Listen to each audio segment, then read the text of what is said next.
Hey, Algebra 1. So the next section we're in is section 4 of chapter 1, and we're going to be talking about different properties today. On your paper, at the top here, we have three equations. We have 4 plus x equals 0, x plus 9 equals 0, and 14 equals 14 plus x. So the question says, what does x need to be for all the above equations? So if I wanted all of those equations to be true, you can probably quickly tell me that x needs to be 0. So all of these show what we call the additive identity property. Additive because we're adding. So if I have a number, I'm going to call that a, and I add it to 0, I'm still going to have what I started with. That's why we use the word identity there, because we started with an A and we also ended with exactly the same thing. Its identity did not change. So when you add something to 0, you're always going to get what you started with. In the two equations below that, it says 7x equals 7 and 36 equals 36 times x. So for these two equations, what does x need to be for them to be true? You could probably easily tell me that x needs to be 1. Which brings us to what we call the multiplicative identity property. Again, it's going to be an identity because we're going to start with a number and we're going to end with the same number, but this time it's multiplicative because we're multiplying. So a times 1 equals a. So if I multiply something by 1, I'm always going to get what I started with. All right, flip. All right, then we have a few equations up here. This top one says 3 times 0 equals 0, 0 equals 24 times 0, and then we have 5 times 6 times 0 times 2 equals 0. What do we notice about each of those equations? Well, in all of them, they were multiplying by 0. So we have what's called the multiplicative property of 0. Multiplicative because we're multiplying.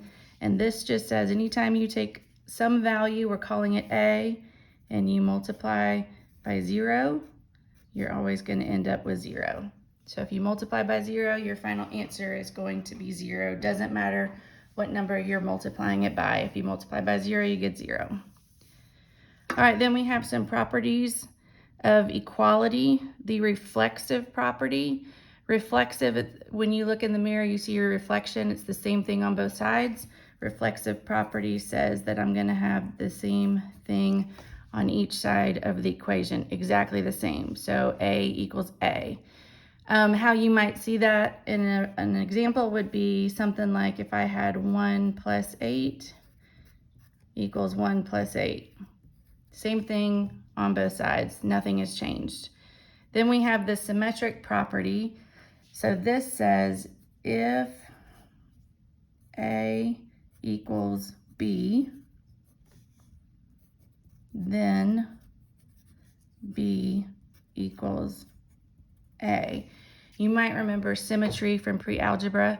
It's kind of like if you have a picture and you draw a line through it, and you fold your paper over that line, everything matches up. It's kind of like this is the line. So if I fold it over this line, the B's match up and the A's match up. It's kind of like it flips. So if A equals B, then B equals A. That's an example of the symmetric property.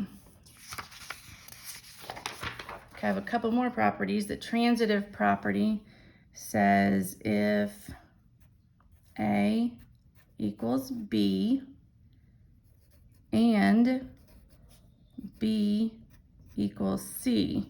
So we have two parts to this if. A equals B and B equals C.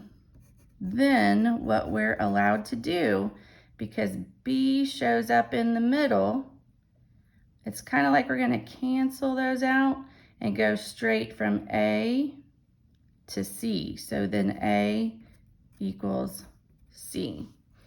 So if these two things right here in the middle are the same, we're going to ignore them and go straight from the beginning to the end. That's where we get A equals C. All right, then we have the substitution property. And the substitution property says, hang on, I just had a brain freeze. I know what it says, but how do I write it? Sorry, y'all. Hang on one second.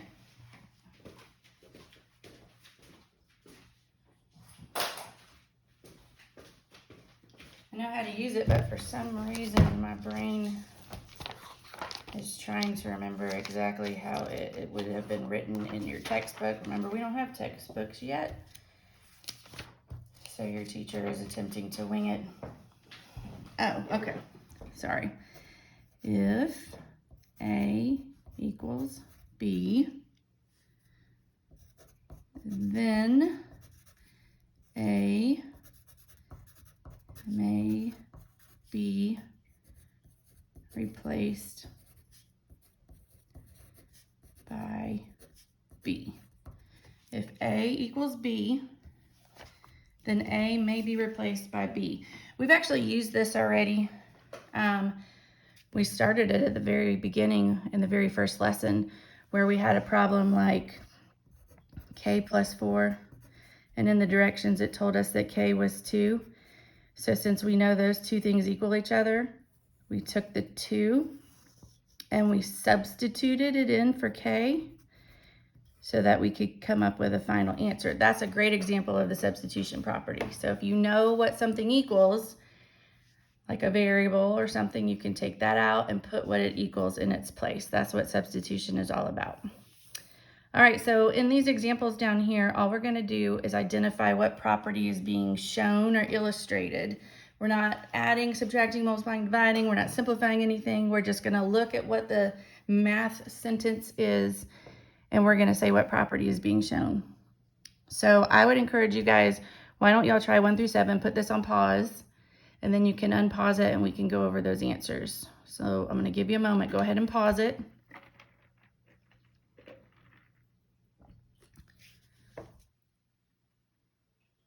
All right, hopefully you have unpaused it now. So number 1, we have 7 plus 6 equals 7 plus 6. That's the reflexive property. We see exactly the same thing on both sides of the equation. Didn't change, reflexive property. Number 2, 8 times 1 equals 8. That is the multiplicative. And if you want to abbreviate multiplicative, you can. Multiplicative identity property. Remember, that's the one that says if I multiply by 1, I'm going to get what I start with. Number 3, I have 3 plus the quantity of 2 plus 1 equals 3 plus 3. This one might have been a little bit challenging for you, but let's look and see. See how they both have this 3 at the front? That's the same. The part that's different is instead of 2 plus 1, there's a 3 in its place. Why? Because you guys probably already knew that 2 plus 1 did in fact equal 3. That's us using the substitution property. And I'm abbreviating there, substitution property. So I knew that 2 plus 1 equals 3, so I took 2 plus 1 out, put 3 in its place. That is a substitution property, when you have something of equal value and you replace it.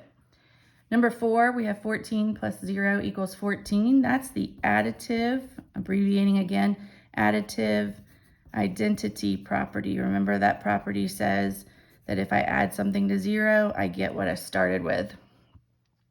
Number 5, if 6 equals 3 plus 3, then 3 plus 3 equals 6. That's the symmetric property. Remember, the symmetric property is kind of like it flips. And that's exactly what happened. Number 6, we have 25 times 0 equals 0. That is the multiplicative property of 0. That just tells me if I multiply by 0, I'm going to get a big fat 0 for my answer. And number 7, it says if 8 equals 6 plus 2 and 6 plus 2 equals 5 plus 3, then 8 equals 5 plus 3. That's a little bit of a wordy one, but notice the 6 plus 2 is right there in the middle. We're going to cancel it out, go from the beginning to the end. That's what happened right here. That's the transitive property, which says I can skip those two in the middle because they're the same and go straight from the beginning to the end. All right, so in the last few examples, we're going to do some math. Here we are going to be simplifying. But as we go, here's the part that's new. We're going to be writing down what property we are using. So we're practicing with the order of operations again. So for number 8, the first thing I would do is work inside the parentheses. And once I'm in there, I would do the division. So I'm going to replace 12 divided by 6 with a 2. And that is using the substitution property, because we know that 12 divided by 6 is equal to 2, so I'm replacing it. I'm substituting it out. Here I would continue working inside those parentheses. So 2 minus 2 turns into 0. Again, that's another example of the substitution property, because we know that 2 minus 2 equals 0, so we're able to take 2 minus 2 out and put 0 in its place. Next, I would take care of that multiplication. So I would do 18 times 0, which is 0. And that is the multiplicative property of 0, which says if I multiply by 0, I get 0. And then last, I would have 3 plus 0, which is 3. And that is the additive identity property, which says if I add something to 0, I get what I started with, which is, this case, is the 3. So again, we're doing what we've done before, order of operations, but now we're writing down what properties we're using along the way. So let's try number 9 together. I'm going to start inside that first set of parentheses, and I'm going to take care of the multiplication. So I would need to do 2/5 times 5. You can put that 5 over a 1. You can cross cancel. Those 5s are going to cancel out. And so 2/5 times 5 turns into 2. And so that's the substitution property. We know that 2/5 times 5 equals 2. So we're taking this out and replacing it with 2. I'm going to continue in that first set of parentheses. 13 plus 2 is 15. That's another good example of the substitution property. Taking out 13 plus 2 and plugging in 15 in its place, because that's what it equals. Now I have the second set of parentheses. I'm going to take care of those exponents. 3 to the second power is 9. 2 to the third power is 8. Again, substitution property. I know that that's what those are equal to. Still working inside of those parentheses. 9 minus 8 is 1. Substitution property again. And then last I have 15 times 1, which is 15. And here's where I'm going to use the multiplicative identity property, because if I multiply a number by 1, I get what I start with. So I would like you guys, if you could, to pause this and then try number 10 on your own, and then come back to me.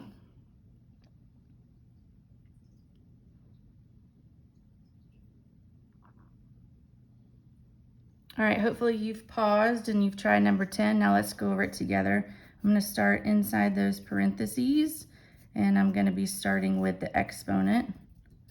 So 4 to the second power is 16. That's the substitution property, because I know that 4 squared is 16, so I'm replacing it. Going back to the parentheses, this time I'm going to take care of the multiplication. So 8 times 2 is 16. Another example of substitution property. Those are of equal value, so I'm replacing it. Still working on my parentheses. 16 minus 16 turns into 0. Again, that's substitution property. So parentheses are now gone. Now I would work with that multiplication. 5 times 0 is 0. And that is the multiplicative property of 0. If I multiply by 0, I get 0. Now I'm going to add, because that comes first. So 7 plus 0 is 7. That is the additive identity property. If I add a number to 0, I get 0. No, I don't get 0, I'm sorry. I get the number I started with.